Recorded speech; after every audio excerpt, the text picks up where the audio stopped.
بسم اللہ الرحمن الرحیم۔ آخر ابو جہل نے حضرت فاطمہ رضی اللہ عنہا کو تماچا کیوں مارا؟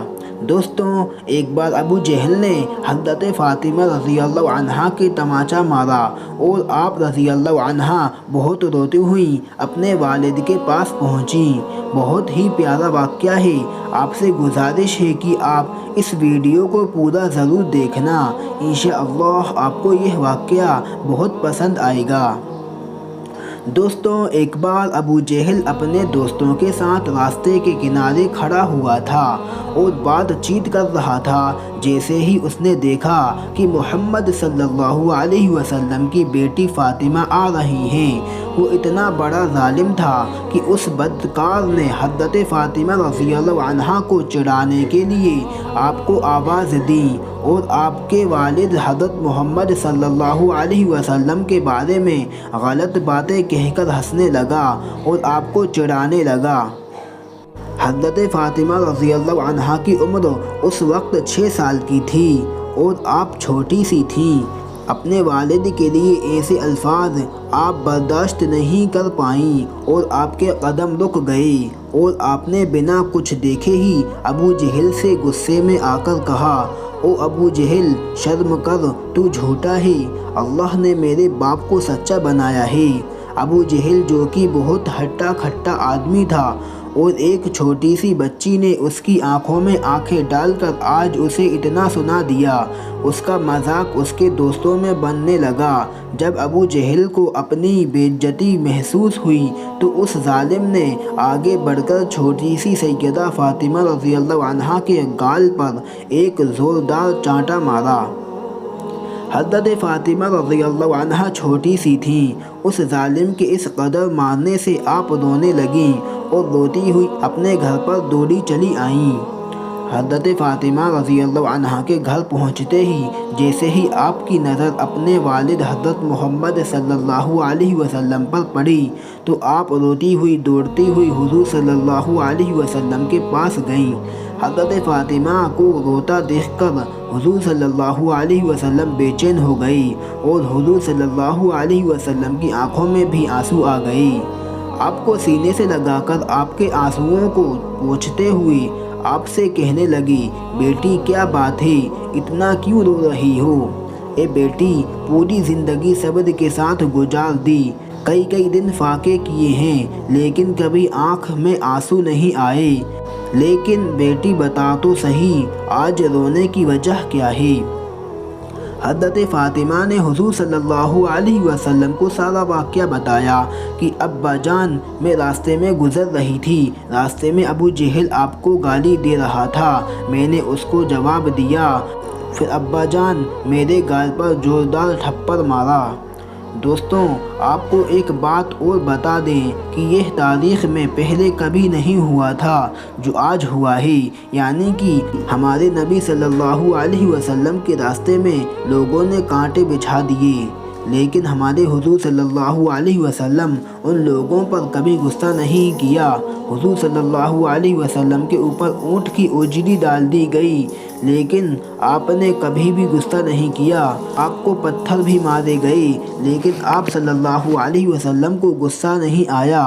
حضور صلی اللہ علیہ وسلم پر پانی بند کیا گیا لیکن آپ کو کبھی غصہ نہیں آیا۔ حضور صلی اللہ علیہ وسلم کو اتنا پریشان کیا گیا کہ آپ کو مکہ چھوڑنے پر مجبور کیا گیا لیکن پھر بھی آپ کو ان لوگوں پر غصہ نہیں آیا۔ آپ نے کبھی ان لوگوں کے لیے برا بھلا نہیں کہا، نہ ہی آپ نے کبھی ان لوگوں کے لیے بد دعا کی، لیکن آج اپنی پیاری بیٹی کو، اپنے دل کے ٹکڑے کو اس قدر روتا ہوا دیکھ کر حضور صلی اللہ علیہ وسلم کو اتنا غصہ آیا، اتنا جلال آیا کہ آپ نے اپنی بیٹی سے کہا کہ فاطمہ جاؤ، ابو سفیان کے گھر جاؤ اور ان سے کہنا کہ تمہیں ابو جہل نے مارا ہے۔ ابو سفیان سے کہنا کہ وہ ابو جہل سے کہے کہ وہ فاطمہ سے معافی مانگے، ورنہ آج میں اللہ کے بارگاہ میں اپنے ہاتھوں کو اٹھا لوں گا، اور قسم خدا کی کہ اگر میں نے اپنے ہاتھوں کو اٹھا لیا اور ابو جہل کی نسلیں برباد ہو جائیں گی، اس کا نام و نشان مٹ جائے گا۔ جاؤ بیٹی، ابو سفیان سے اتنا کہہ دینا۔